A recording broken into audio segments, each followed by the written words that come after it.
One of the things that comes up over and over again when we speak to prospective clients is the question, but will I have to follow a diet?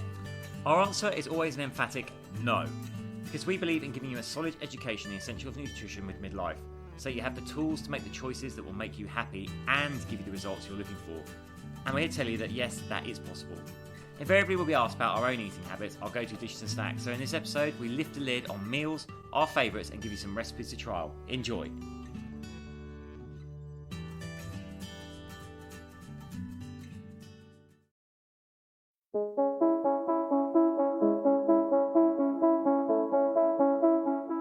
Hi, I'm James Davis. And I'm Claire Davis. We're the Midlife Mentors, here to lift the lid on how to achieve health and happiness. The balanced, no-nonsense way.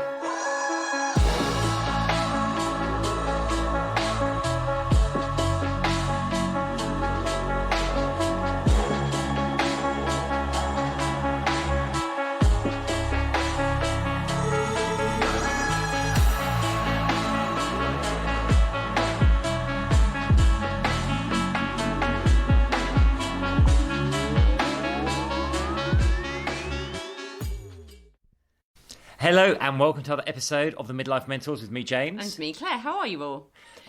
So Lola's decided, our dog has decided to start squeaking her toy. She shows off. It's like she knows. She wants to be on the recording as well. It's like she knows. Might have to do a dash and throw her in the other room in a minute. She's actually been sent, Lola, our pom, has actually been sent a gift box this morning by someone lovely at a doggy accessory company. She received a lovely harness and a nice new lead. She's going to be a star. A giant squeaky sheep, which she can't leave alone. Which is about the size of her, to be honest.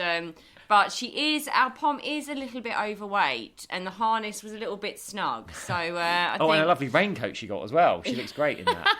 Not that we spoil her at all. Anyway, enough about our pom. Today we are talking about... Pom stands for Pomeranian, by the way, just in case you don't know. Today we're talking about meals, because we get asked a lot when we're speaking to prospective clients. One of the questions that comes up, am I going to have to follow a diet? It's going to be really strict. Our answer's like, no. We just don't believe in diets. And then invariably we get asked by them, and actually all the time, like, oh, what do you eat? What do you eat in a typical day? So I thought it might be really useful to kind of share some of the stuff we eat. So that's what we're going to talk about today. We'll give you some recipes and some meal examples. But what else have we been up to, Claire? Oh my goodness. What haven't we been doing? So we ran. So, yes, the last podcast episode, we'd already run. I'm losing track of days. We'd already run the 4-day free mini course on optimising hormone health and hacking your metabolism. And then this week, we've been getting prepared for the actual 21-day Optimise Hormones and Reset Your Metabolism course. So that's a 21-day kickstart and just building on everything that we taught everyone in the 4-day mini course. We're so excited about this. We've got loads of people on it, and it's just going to be so exciting to support everyone and keep everyone accountable and motivated, because actually we did a survey on the mini course that we put out to everyone, and we had about 100 responses back. And you know what the biggest blocker for success was? It was actually mindset and motivation and consistency. So this is going to be a really special course, because after this we won't be doing it live, it will be self-guided. So this is the only time we're doing the 21-day course live, with live calls, 2 live calls a week, like oodles of accountability and motivation and extra support from James and I that you wouldn't get after this launch. So because it's a launch, we're doing it live. And it makes all the difference, it does, it really does. It is the secret sauce, that level of accountability and motivation, and us holding space for you, basically. So I think that's why we've got so many people excited about it and joined up for it. And that starts on Monday, and actually doors close Sunday, the 26th, or actually tomorrow, 26th of June at midday. So if this sounds like something that you would love to do, why wouldn't you? Because this is going to really help supercharge the results you want around midlife. So it's diving into midlife hormones and resetting your metabolism at midlife. And then if it's something that you're thinking, oh, that sounds interesting, I'll put the link in the show notes and go and sign up ASAP, because doors are closing, as I said, at midday on Sunday. They are. And since our last podcast, we had an amazing experience last weekend. We got to go to Twickenham, the home of England rugby. Thank you, Anna, you lovely superstar. Yeah. And we were sat in the royal box watching England play the Barbarians. It was actually a really fun match. Not a great result for England. Terrible result for England. Absolutely terrible. But really special to be in the members' bar and in the royal box. So yeah, big thank you. And I just kept. I don't get starstruck actually. I have worked when I was in my PR days. I used to come across lots of celebrities. I got so excited that I was sat behind Eddie Jones's head. Eddie Jones is the England rugby coach. If you don't know. I was so excited. So yeah, that was amazing. Anyway. We were tempted to throw things at him the way England were playing, weren't we? I thought he was going to get up and walk out. It was a shocking match. If anyone follows rugby, you'll know what we're talking about. But it was an absolutely shocking match. But really, really, what a great atmosphere. It was amazing. Great bit Twickenham with a big crowd and, yeah, just fantastic. Yay. So let's talk food. So, as we said, we're not believers in diets. We hate diets and the whole diet industry. It's designed basically to keep you in a struggle and striving. They don't give you all the information you need, which is why you'll keep, lose the weight, put it on, lose the weight, put it on, and keep you pinging backwards and forwards. We believe really in just empowering our clients through nutritional coaching with all the tools and knowledge that they need to make sustainable, healthy choices. Obviously, that's quite in-depth. We spend 8 weeks coaching people, but we'll summarise the strategies. Basically, tell people to eat more lean protein, cut back sugar. It's in absolutely everything. So educate yourself on food labels. We've done podcasts on this before, but cut sugar out. Eat less processed food because it overrides your natural hormonal impulses. Eat more natural foods. Keep your carbs to around 40 to 50% of your total and front load them in the day. And try and avoid those white and beige carbs, the heavy carbs. And get to learn your portion sizes. So you don't need to count calories. We do like hand sizes for our clients and it works really, really well. Yeah. And then the last one is, the thing that undoes a lot of people is not always the meals, but the snacking in between. So, get to know your go-to snacks. I'm going to give you some example of those on this podcast. I just actually want to say this. On our 4-day mini course, we had so many people say to us, "Oh my goodness, I've put into practice just a few of your tools and strategies, and they've been game changers." And one of the ones that everyone said that was amazing. It's completely changed my energy levels. It's completely changed how I'm feeling, how I'm waking up in the morning. And I've dropped some weight already. So the game changer one is not eating carbs after 4 o'clock. That one seems to have really, and we knew this anyway from all of our clients before, but one lady dropped 9 pounds in 4 days. Amazing, isn't Just it? actually putting in some of the food strategies. It wasn't even movement, which we massively say that you should do. You should definitely do the movement side of the equation as well. But even the food strategies, some of what, she'd cut out sugar. She was cutting out processed food. She was eating more protein. She cut out carbs after 4 o'clock and actually front loaded them. And what we mean by front load, we're going to go into this, what's a good breakfast, what's a good lunch, what's a good dinner. But we front load them by having them at breakfast and lunch and then not having them after 4 o'clock. She was like, it's an absolute game changer. Everyone was saying the same. I've got loads more energy. I'm dropping the pounds. I'm less bloated, which is just amazing. And my gut health's better because also all these things that we just mentioned, the sugar, the processed food really, really negatively impact our gut health as well and cause loads of, all these things cause massive amounts of bloating.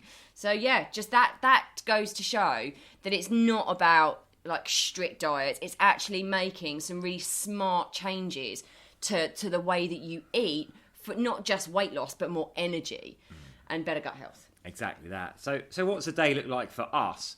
Well, invariably, we will start, our first meal of the day is our power smoothie. Now, why is this so good? And this is actually a real true life story here. We've just onboarded some new clients. One of them was like, I don't know if I could drink the smoothie. It looks I don't horrible. know if it'll keep me filled up. I always, I have breakfast, I'm hungry again by 11 o'clock and I start snacking. Within 2 days, she's messaging us going, this is a game changer. I'm just not getting hungry at all after I've had it. It feels like, now what that works because basically it's a combination of your low GI carbs for sustained energy and fibre for your gut health.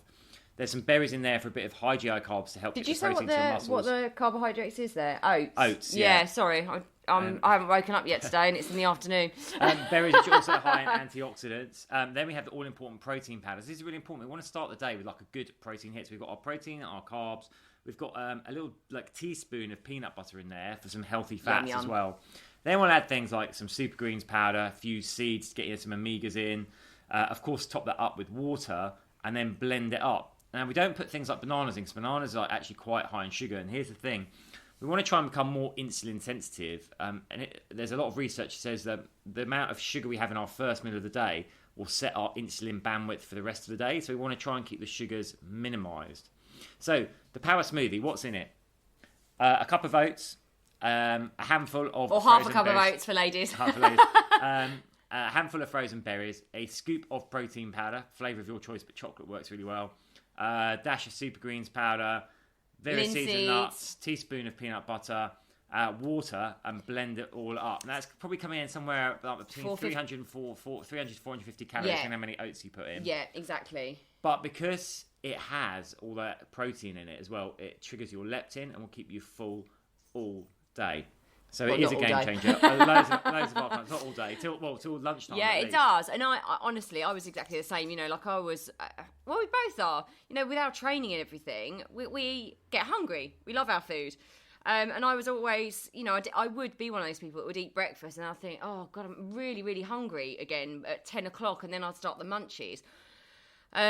And actually, I have to say, I'd never need that. I haven't needed that for years, but I've had this protein shake now. It was James that got me into it, to be honest. When I moved over to Ibiza, he started having it, and we both. And so this has been our breakfast every single day: Monday, Tuesday, Wednesday, Thursday, Friday, even Saturday, Sunday. We might mix it up a little bit. Ooh, go crazy, crazy cats. But actually, I have it because it's yummy. It might not look particularly, you know, some people in the gym are like, what are you drinking? It looks like mud. I'm like, it's so yummy. But it really, really does keep off the hunger until lunchtime. I don't snack in the middle of the morning. I don't feel like I need to. You know, if that doesn't work for you, there are other go-to breakfasts as well. You know, you might want to. Another option is eggs on sourdough. Eggs are a superfood. They've got all your amino acids in it. They, again, they trigger loads of protein, so they trigger that leptin as well. And sourdough actually has less sugar in the bread than most other breads as well. So it's a really low sugar bread. So that's the one you want to go for.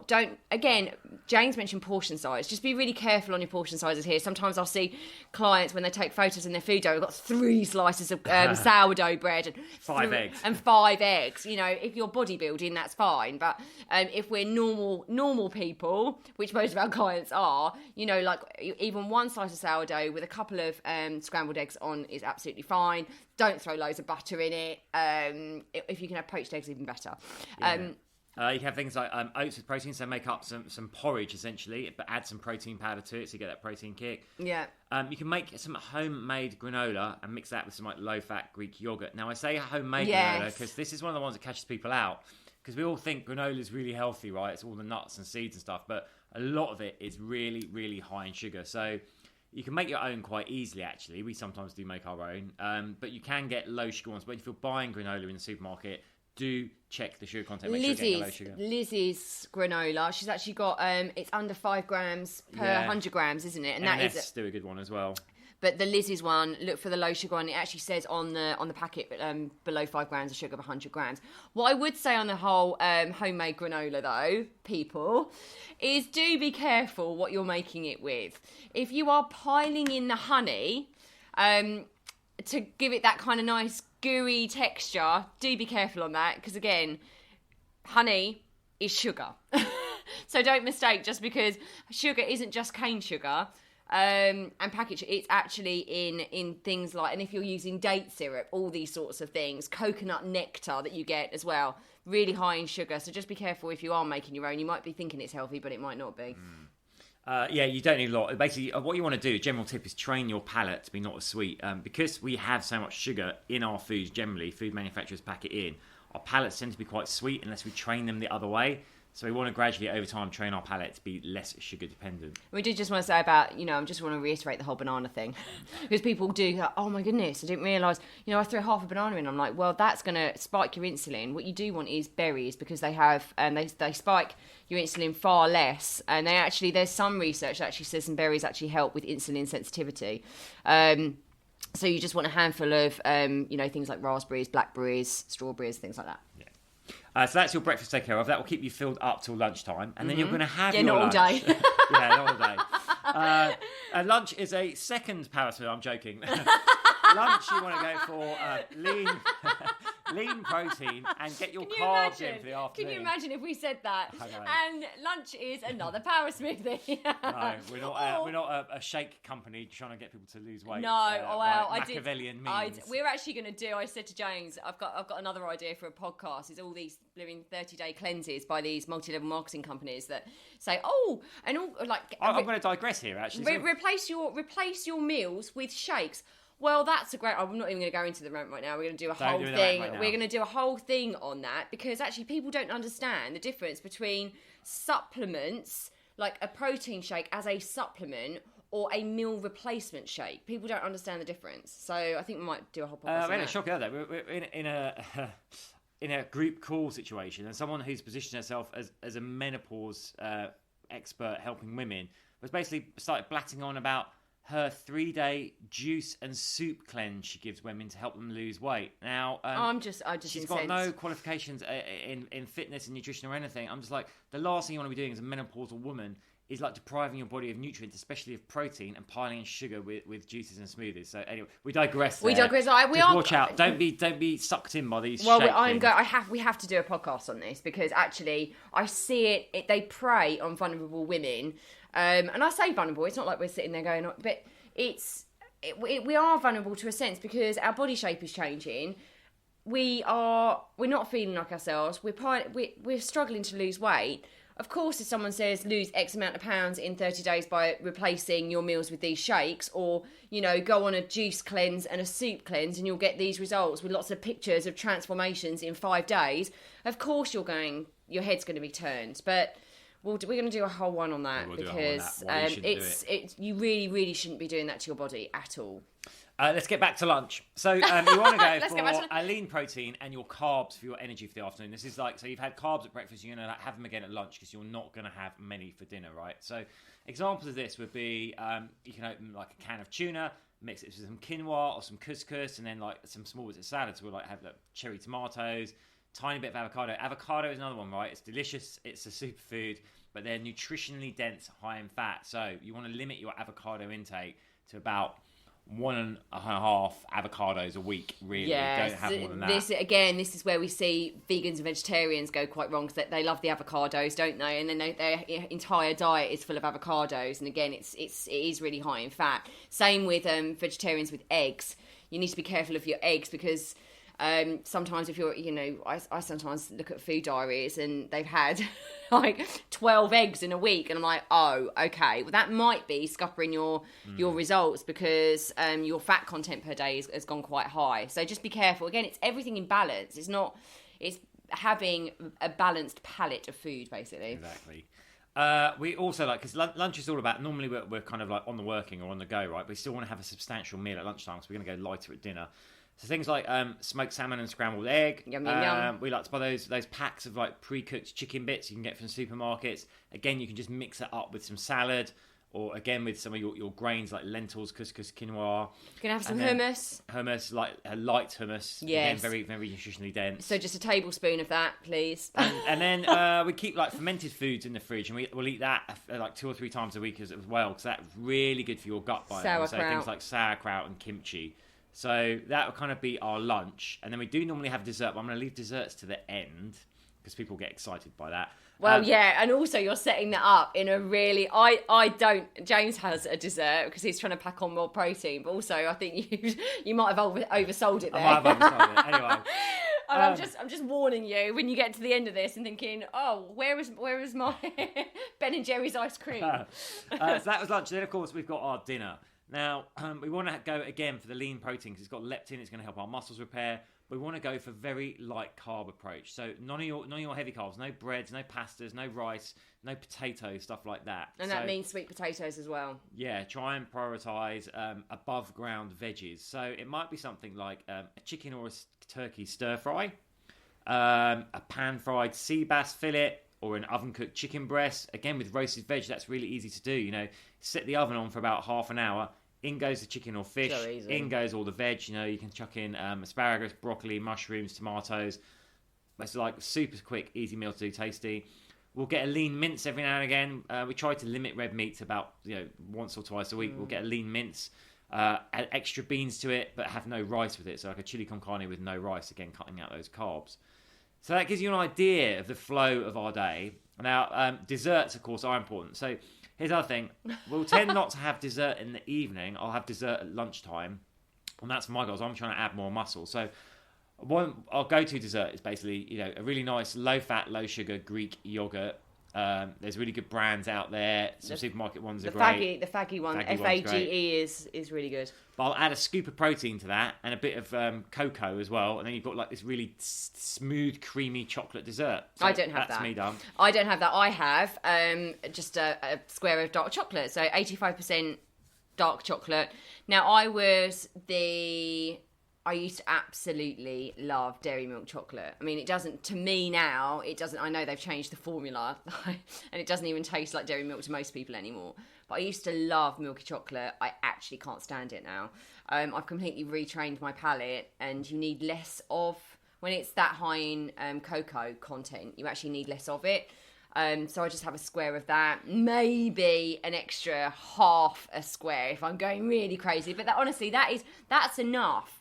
Actually, just giving it a moment to kind of go, okay, I appreciate that. Because actually what we end up doing, this is a whole nother conversation, we don't actually give it that 20-minute window for our body to digest our food and for us actually to think, actually, I am full up. We don't want to be stuffed. We've just got used to it in the Western world that we need to feel like we're really, really full at the end of each meal. It's actually not how it's designed to be. And most of us don't give that window of, okay, I'm going to leave it for 15, 20 minutes. And then if I still feel hungry, then I'll have maybe a go-to snack, or I might have a bit of that dark chocolate. Or so James saying there about the thing that he has after lunch, I'll just have a bit of chocolate. But his go-to snack, his go-to thing, dessert after lunch is a really good go-to snack just overall.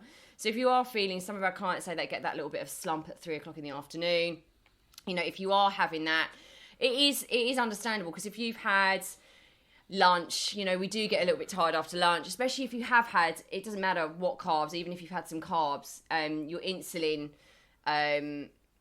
response will trigger that little bit of a dip afterwards, potentially. If we do go up and down with our insulin response, we all do. It's not always completely stable. So you might get that dip in the afternoon, and that's when you want to go for a snack like the faggy yogurt, the Greek yogurt, low sugar, low fat, and then just put a bit of protein powder on top, maybe a few seeds and a few nuts. And when I say yogurt, just a couple of tablespoons as well. For us ladies, that's going to be enough, by the way. It's a couple of tablespoons of Greek yogurt and then some protein. Yeah, other great go-to snacks are things like a good quality nut butter, so your peanut butter or almond butter. Yeah. But again, a teaspoon is enough to trigger your leptin. Like I said, have a teaspoon. I would say when you're hungry, have a glass of cold water first, because often we'll mistake dehydration for hunger. If you're still hungry, then have your go-to snack. So a teaspoon of nut butter or a small amount of nuts. A good one is to have a protein shake. If you've got your protein powders around, just mix it up with some water so you're getting protein. It's still very low calorie. Little trick on this, because I find just a protein shake with water incredibly dull. So I just try and make a big deal out of it. I put some ice in it, I put some cinnamon in it, and water, and sometimes I might put a little bit of almond milk or lactose-free milk in it, and then whip it up in the blender. So actually, it just feels like a bit more of a treat than just throwing some protein powder in a bit of water. Yeah. And then some people like it, some people don't. I hate this. Cottage cheese is always a good one. Very high protein, low fat. Triggers your leptin. So there we go. There's our meals. There's our meals laid out. So we've given you some ideas there. We've given you some inspiration, kind of the flow of meals, and you should, that will fulfill all your kind of nutritional needs. And get you on the track to the results you want. Yeah, and this is also, it's going to educate you to have a better relationship with food as well. I'm just feeling really inspired now to do that podcast on being really careful with meal replacement shakes or any of these sorts of things, because again, they might have the nutrients in it, but you're going to walk away without any understanding of how to take that back into real life. And you're not going to be living on meal replacement shakes for the rest of your life, are you? Let's hope not. Let's hope not. My goodness, God love my mum, but she was on, the slim fast. I mean, the crazy. I actually can't believe that shakes, these people still do these cleanses with these shakes, even after things that came out in the 70s. They're still doing these meal replacement shakes. It's crazy. It's crazy. Anyway. I hope you enjoyed that. I hope you found it useful. As always, we'd love to get your comments. team@themidlifementors.com. And do sign up for the 21-day optimizing do sign hormones, up. because it's going to be such a lot of support from James and I that you won't get on the course in future, because as I said, it will be self-guided. And, you know, if you are struggling, if you're kind of battling with your body, and that's how it feels, right? If you're battling with your body, if you're really, really struggling to maintain momentum, if you're struggling with energy and weight loss and fat loss, and you're just feeling really uncomfortable in your own skin, then this is going to be a 21-day like reset, like a massive kickstart for you, giving you all the tools and the knowledge that you need to make a massive difference to your life from the inside out. So we'd love to see you on that, and I'll put the link inside the show notes. All right. Anyway, see you next time. Bye. Bye.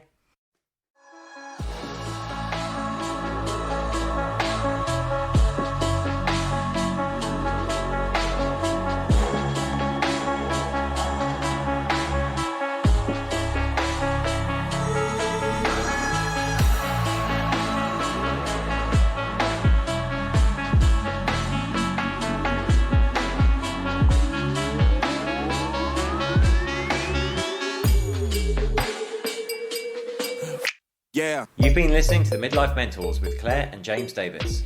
We'd love to hear from you. So drop us a line at info@themidlifementors.com with any questions or topic suggestions. And make sure you join us on our Facebook page and YouTube channel. You can find us under the Midlife Mentors. Yeah.